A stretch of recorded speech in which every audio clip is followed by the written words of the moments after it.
বোন হয়ে বোনকে কিভাবে আমি মেরে ফেললাম। বোনের অনেক সম্পদ দেখে লোভ আর সামলাতে পারলাম না, তার হাজব্যান্ডের সাথে পরকীয়ায় লিপ্ত হলাম। আসসালামু আলাইকুম এভরিওয়ান, আপনারা সবাই কেমন আছেন? আশা করি ভালো আছেন। আমিও আল্লাহর অশেষ রহমতে ভালো আছি। কাছে বা দূরের দেশ এবং দেশের বাইরে যে যেখান থেকে আমার ভিডিওটা দেখছেন, আপনাদেরকে অসংখ্য ধন্যবাদ। আর ভিডিওটা দেখার শুরুতে একটা লাইক দিয়ে ভিডিওটা দেখা শুরু করবেন। আর যদি ভিডিওর কোনো অংশ ভালো লেগে যায় তাহলে অবশ্যই আমার চ্যানেলটা সাবস্ক্রাইব করে আমার পাশে থাকবেন। একজন মানুষ কিভাবে পারে আপন বোনকে এইভাবে মেরে ফেলতে? নিজের চোখে না দেখলে, নিজের কানে না শুনলে এটা মনে করেন যে বিশ্বাস করার মতো। আমার ছেলের স্কুলের এক ভাবির সাথে এই ঘটনাটা ঘটেছে আমাদের এলাকার ভিতরে। তাই এত মর্মান্তিক একটা ঘটনা, তাই আপনাদের সাথে শেয়ার করছি, না করে আর পারলাম না যে মানুষ কতটা খারাপ আর কতটা নির্দয় হলে এরকম করতে পারে। ভাবিটা ছিল খুবই সুন্দরী আর খুবই ভালো মনের একজন অধিকারী, কারণ আমার সাথে প্রতিনিয়তই তার ওঠা বসা চলাফেরা ছিল। এমন একজন মানুষ, কি বলবো, ভাবি একসময় একটু মধ্যবিত্তই ছিল, এত অবস্থা ছিল না, কিন্তু বোন ছিল তার চাইতে অনেক। তার হাজব্যান্ড গাড়ির পার্টসের ব্যবসা করত, তাই একসময় দেখা যায় তাদের দিন অন্যরকম ফিরে গেছে। তাই আস্তে আস্তে তারা কিন্তু এখন মধ্যবিত্ত থেকে তারা এখন কোটিপতি হয়ে গেছে, মানে অনেক বড় লোক হয়ে গেছে। তার ভাবির বোনরা ছিল সেই গরিবই রয়ে গেল, কিন্তু আর বড় লোক হতে পারলো না। তাই ভাবি বোনের এত কষ্ট দেখে তার হাজব্যান্ডকে বলল যে তুমি আমার বোনের হাজব্যান্ডকে বাহিরে পাঠিয়ে দাও। পরে দিয়ে বোনের হাজব্যান্ডকে বাহিরে পাঠিয়ে দিয়েছে। তা বোন দূরে ছিল, তাই ভাবির সামনে নিয়ে আসছে যে বোন দূরে থাকবে 2 বাচ্চা নিয়ে, তাই আমার কাছেই থাকুক, 2 বোন একসাথেই থাকবো না, আমার এই এলাকার ভিতরেই থাকলে প্রতিনিয়তই আমার বাসা আসবে যাবে, খাওয়া দাওয়া একটা ব্যাপার আছে, তা আমার বাসায় ওরা করবে না, বোনের হাজবেন্ড যেহেতু বাহিরে চলে গেছে। পরে ভাবির বাসার সামনে নিয়ে আসার পরে দিয়ে ভাবি তো ভাবতে পারেনি সে যে দুধ কলা দিয়ে কালো সাপ ঘরের ভিতরে ঢুকিয়েছে। পরে দিয়ে মনে করেন প্রতিনিয়তই আসা যাওয়া তাদের থাকতো।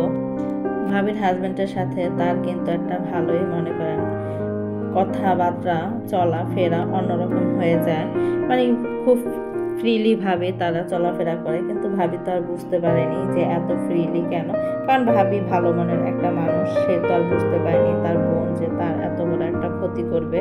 পরে দিয়ে মনে করেন যে ভাবি বোনের সাথে আর ভাবির হাজবেন্ডের সাথে গভীর একটা সম্পর্ক জড়িয়ে যায়। ভাবির বোনের হাজবেন্ড কিন্তু বাহিরে চলে গেছে, বোনের মানে ভাবির হাজবেন্ডই কিন্তু পাঠিয়ে দিয়েছে। আর সময় দেখা যেত যে বোন আর বাসায় যেত না, ভাবির বাসায় মানে থাকতো। তারা অ্যাপার্টমেন্ট করেছে আমাদের বাসার পাশেই, তাই অ্যাপার্টমেন্টে কিন্তু মনে করেন 4-5টা রুম অনায়াসে থাকে, অনেক বড় একটা অ্যাপার্টমেন্ট কিনেছে তারা, ফ্ল্যাট কিনেছে আমাদের বাসার সামনে। তা আমাকে অনেকবার যেতে বলেছিল, কিন্তু আমি দুর্ভাগ্যবশত যেতে পারিনি, পরে দিয়ে অনেক আফসোস করেছি। পরে রাত্রে ওখানেই কিন্তু বেশিরভাগ সময় ঘুমাতো। আর বোনের হাজব্যান্ডের সাথে যে এত গভীর সম্পর্ক মানে ভাবি বুঝতে পারেনি। পরে মনে করেন যে ভাবি প্রতিনিয়তই আস্তে আস্তে বুঝতে পারে যে না, তার সংসারটা কেমন জানি এলোমেলো হয়ে যাচ্ছে। পরে দিয়ে ভাবি একটু একটু করে বুঝতে পেরেছে, বুঝতে পারার পরে তার হাজব্যান্ডকে তখন কিছু বলেনি, মানে তার কাছে তেমন একটা ভালো লাগতো না তার বোনের সাথে তার হাজব্যান্ডের সাথে কথা বলা মেশা, মানে অন্যরকম একটা কেমন জানি একটা সব কিছুই দেখবেন কি যখন একটা জিনিস আপনার ভিতরে সন্দেহটা ঢুকবে তখনই কিন্তু খারাপ লাগা একটা কাজ করা মানে হবে। তাই ভাবি কিন্তু একটু একটু করে বুঝতে পারছিল যে তাদের ভিতরে একটা অন্যরকম একটা সম্পর্ক হচ্ছে। পরে দিয়ে মনে করেন যে ভাবির ঘরে প্রতিনিয়তই ঝগড়া হতো, আর বোনকে ডাইরেক্ট বলতো যে তুই আমার বাসায় আসবি না। যখন সে সম্পূর্ণ জানতে পারে তার সাথে তার ভাবির হাজব্যান্ডের সাথে প্রচুর পরিমাণে যখন ঝগড়া লাগে, তখন বোনকে বলতো যে তুই আসবি না আমার বাসায়। পরে দিয়ে ওই হাজব্যান্ড বলতো যে তুমি চলে যাও, ও যাবে না, এরকমভাবে বলতো। ভাবির একটা মেয়ে তখন 10-এ পড়ে আর আরেকটা মেয়ে তখন 6-এ পড়ে। আদনানের সাথে যে মেয়েটা পড়তো সেই মেয়েটা কিন্তু 6-এ পড়তো, আর মনে করেন ভাবির বড় 10-এ পড়তো। তাই মনে করেন আরেকটা মেয়ে হয়েছে ছোট 1 বছর। ভাবির কিন্তু 3টা মেয়ে ছিল, আর এই লোক 3টা মেয়ে, যেই মেয়ে মেট্রিক পরীক্ষা দেবে সেই লোক তো জানেনি যে কত বয়স হতে পারে, অতএব কি মেয়েরই কিন্তু উপযুক্ত বয়স, আর সেই জায়গায় বাপ এই কাজ করছে, কি বলবো, মানে বলার ভাষা নেই। যখন ভাবি তখন কিন্তু অনেক খারাপ লাগে। তখন মনে করেন যে ভাবি তো বুঝতে পারে ঝগড়া হয়, এমনও সময় দেখা যায় যে ভাবি রাত্রে বাসা যায় না, তারপর মনে করেন এক ঘরে হাতে নাতে ভাবি ধরতে পারে, এরকমও সময় গেছে। তাই ভাবি অনেক কথাই কিন্তু বোনকে বলতো, বোনের সাথে ঝগড়া হতো, বোন কোনো উত্তর দিত না। কারণ কি, তার হাজব্যান্ড তার বোনের সাপোর্ট করবে, এই কারণে মনে করেন যে বোন কোনো উত্তর দিত না। তার হাজব্যান্ড বলতো যে বোনকে বলতো যে তুই আমার বাসায় আসবি না, তুই আমার বাসা থেকে বেরিয়ে যা। বোন কিন্তু সোফায় বসে বসে মোবাইল টিপতো, তার কথা কোনো কানেই দিত না। পরে ভাবির হাজব্যান্ড বলতো যে ও থাকবে, তুমি বেরিয়ে যাও। এই কথা যদি একজন স্বামী যদি তার বউকে বলে বোনের কারণে তাকে বেরিয়ে যেতে, নিজের সংসার ছেড়ে, তখন বলেন একটা মেয়ে কিভাবে তার সংসারটাকে ধরে রাখবে। আর তখন তার পায়ের নিচে থেকে মাটি চলে যায় না, এরকম একটা কথা শোনার পর তাও ভাবি মনে করেন অনেক দিন খিচ মেরে শুনতো। পরে তাদের ভিতরে অনেক ঝগড়া হতো। বোনকে আর বাসা থেকে তাড়াতে পারে না, কারণ বোনের হাজব্যান্ড তার হাজব্যান্ডে বোনের সাপোর্টিং। পরে দিয়ে বড় বড় মেয়ে ঘরের ভেতরে প্রতিনিয়তই ঝগড়া লড়াই হয়ে থাকতো। ভাবি একদিন বাবার বাসা যায়, বাবার বাসা যাওয়ার পরে দিন আসে, আসার পরে হয়তো তাদেরকে এক রুমেই দেখেছে। আসার পরে পরে দিয়ে মনে করেন তাদের অনেক ঝগড়া হয়। ঝগড়া হওয়ার পরে দিয়ে রাত্রে ভাবির ওপরে অনেক মারধর, অনেক অত্যাচার হয়। পরে সকালবেলা মনে করেন যে এমন একটা অবস্থা হয়, ভাবিকে এমন মার মেরেছে, ভাবি আর টিকতে না পেরে এমন জোরে চিৎকার মেরেছে। যখন চিৎকার মেরেছে তখন আমাদের এলাকার অনেক মানুষ তাদের বাসার নিচ দিয়ে অনেক মানুষ জড়ো হয়ে যায়। তা সকালবেলা যখন ভাবি চিৎকার করে বা তাকে মারছিল, তখন কিন্তু তার ওই বোন ঘরেই ছিল, তার ছেলেমেয়েরাও কিন্তু ঘরেই ছিল, তার 3টা মেয়েও কিন্তু ঘরে ছিল। আর যার জন্য এই অবস্থা, সেই ভাবির বোনও কিন্তু ঘরেই ছিল। পরে দিয়ে মনে করেন ওই লোকটা গলা এমনভাবে চেপে ধরে ভাবি জানি চিৎকার না পারতে পারে। পরে দিয়ে মনে করেন ভাবির শ্বাস বন্ধ হয়ে যায়। পরে কি করেছে, সবাই যে এসে পড়বে, পরে দিয়ে তাকে ফ্যানের সাথে ঝুলিয়ে দেয়। ওই বোন আর বোনের হাজব্যান্ড দুজনেই মনে করেন ফ্যানের সাথে ঝুলিয়ে দেয়, যে কেউ জানি না জানে, মনে করবে যে আত্মহত্যা করে মারা গেছে। তারপর বাসার অনেকেই কিন্তু কেয়ারটেকার হতে আরও অনেকজন তার ঘেট নক করে। পরে দিয়ে ঘেট খোলার পরে দেখে যে তাকে ফ্যানের সাথে ঝুলানো। অনেকে তারপর তাড়াহুড়া করে নামিয়েছে, নামানোর পরে রিক্সা করে নিয়ে গিয়েছে আমাদের এখানে যে হাসপাতাল ছিল, ওই হাসপাতালে নিয়ে গিয়েছে। নিয়ে যাওয়ার পরে দিয়ে শুনে যে সে মারা গেছে। যখন কেয়ারটেকার বলল যে রিক্সার ভিতরে যখন উঠিয়েছে তখনও তার নিঃশ্বাস ছিল।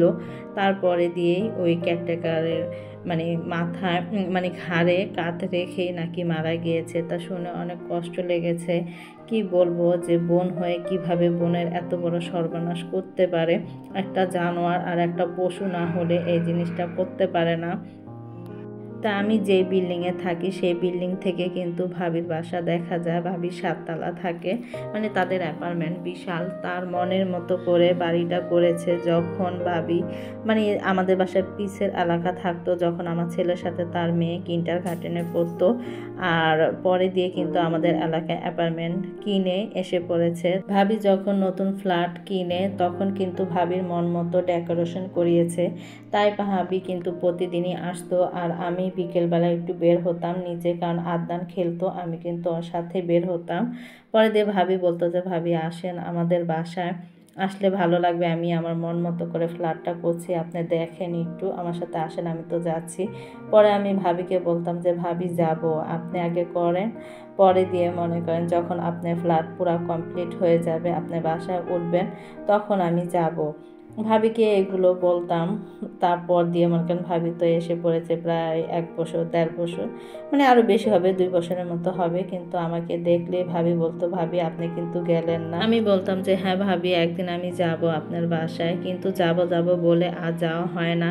ভাবি তো চলে গেছে যেদিন, সেদিন তো শুনে কি বলবো, আমি তো বাসায় মনে করেন অনেক খারাপ লেগেছে আমার।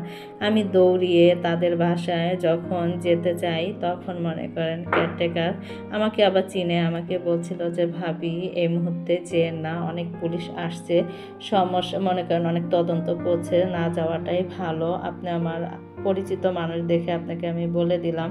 পরে দিয়ে আর আমার যাওয়া হয়নি, কিন্তু খুব খারাপ লেগেছে যখন আমার ছেলের সাথে পড়তো ভাবির মেয়েটাকে আমি এখনো দেখি, আমার অনেক খারাপ লাগে। ভাবি মারা যাওয়ার পরে পুলিশ এসেছে, ওই লোকটাকে ভাবির হাজবেন্ডকে পুলিশে নিয়ে গিয়েছে, নিয়ে যে ছেড়ে দিয়েছে, মেয়েদের থেকে জবানবন্দি নিয়েছে, মেয়েদেরকে শিখিয়ে দিয়েছে তোমরা নানার বাড়ির মানুষ এই শিখিয়ে দিয়েছে যে তোমরা এই কথা বলো যে তোমার মা আত্মহত্যা করেছে নিজের ইচ্ছায়, কারণ তুমি মেট্রিক পরীক্ষা দিবে, তুমি তো এখন বড়, মা তো মরেই গেছে, মাকে তো আর পাবে না, তোমার বাবা যেহেতু আছে তোমাদের মাথার উপরে ছায়া হয়ে থাকবে, আর যদি বাবাও চলে যায় তাহলে কিভাবে তোমাদেরকে দেখাশোনা করবে সবাই, এরকম করে মনে করেন মেয়েদেরকে বুঝিয়েছে। আর নানা নানির কথা কি বলবো, তারাও যে একটা কোন ধরনের, এক মেয়ে তারা মনে করেছে এক মেয়ে চলে গেছে, এখন আর এক মেয়ের কথা তো আর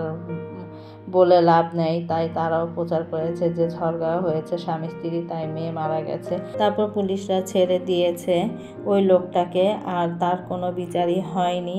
আর মনে করেন যে ভাবির বাবা মা যে কোন ধরনের মানুষ আল্লাহ পাকই জানে, এক মেয়ে মারা গেছে, ওই মেয়ের কারণে যে মারা গেল, ওই মেয়েকে কোনো তারা বিচারই করলো না, কোনো প্রতিবাদই করলো না, মনে করেছে যে কি বলবো, আমার বলার ভাষা নেই, যে এই মেয়ের কারণে আমার মেয়েটা মারা গেল, আর সেই মেয়েকে আবার কিভাবে তারা গ্রহণ করে ওই বাসার ভিতরে রাখে, আল্লাহ পাকই ভালো জানে, আমি কিভাবে বলবো আমি বুঝতে পারছি না। পরে দিয়ে মনে করেন যে এখনও ওই মহিলা আছে ওই বাসায়, ভাবির একটা ছোট মেয়ে আছে, পরে ওই মেয়েকে মানুষ করে, আর ওনার হাজব্যান্ড তো বাহিরেই থাকে, ওনারও এক ছেলে এক মেয়ে ভাবির বোনের, আর ভাবির কিন্তু বিশেষ করে বোনটা ছিল বড়, আর ভাবি কিন্তু ছোট ছিল, তাই মনে করেন যে জেঠটেসের সাথে এই প্রেমটা হয়েছে, ভাবির বড় বোনের সাথে তার হাজব্যান্ডের এই মনে করেন তাদের এই সম্পর্কটা হয়েছে। আর ভাবি কিন্তু খুবই সুন্দর ছিল, আর বোন কিন্তু তেমন সুন্দর ছিল না। যখন এলাকার মানুষ জানতে পেরেছে তখন বলছে যে কিসের সাথে কি, এই মেয়ের কারণে ঘরের বউ সুন্দর আর জেঠটেস কিন্তু তেমন সুন্দর না, কিন্তু তার কারণে বউকে মেরে ফেললো।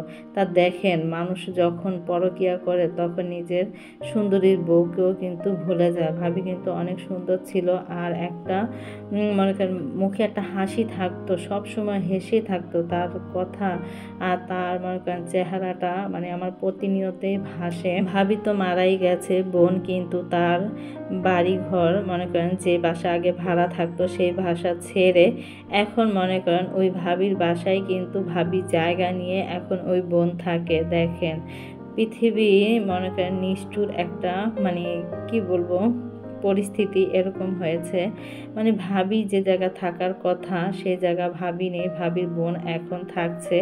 ওই মহিলা কিন্তু এখনও স্বামী আছে, সন্তান আছে, তারপরেও কিন্তু এই বোনের হাজব্যান্ডের সাথে ওই পরকীয়া লিপ্তই আছে।